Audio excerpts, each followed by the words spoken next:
കഴിക്കാൻ പോവുക. ഇത് കടയിൽ നിന്ന് വാങ്ങിച്ച് ഊണ് 80 രൂപ. പുളിശ്ശേരി,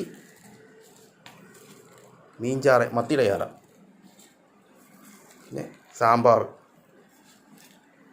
വേണ്ടത് അവിയൽ, ബീറ്റ്റൂട്ടിൻ്റെ പച്ചടിയില്ലേ അത്,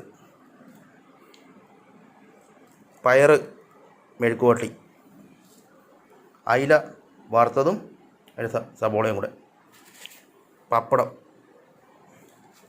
ഇങ്ങോട്ട് മാറ്റിക്കട്ടെ, പിന്നെ പാവയ്ക്ക അച്ചാർ, മുളക് ചമ്മന്തി. ഇത്രയാ ഇതിൻ്റെ കറി. 80 രൂപ ഊണിന്. ഇത്രയും കറിയും കൂടെ 1 2 3 4 5 6 7 8 കറിയും പപ്പടവും. പിന്നെ ഇതാണ് വേറെ വാങ്ങിച്ചത്. കഴിക്കട്ടെ. വെള്ളയരിയുടെ ചോറ് കഴിക്കട്ടെ കേട്ടോ. എന്തായാലും എൻ്റെ വീഡിയോ അങ്ങ് നിർത്തുവാണേ. എല്ലാവരും മറക്കാതെ എൻ്റെ യൂട്യൂബ് ചാനൽ സബ്സ്ക്രൈബ് ചെയ്യുക, ലൈക്ക് ചെയ്യുക. ആദം സേറ വ്ളോഗ്സ് മറക്കരുത് കേട്ടോ. കഴിക്കട്ടെ ഇനി.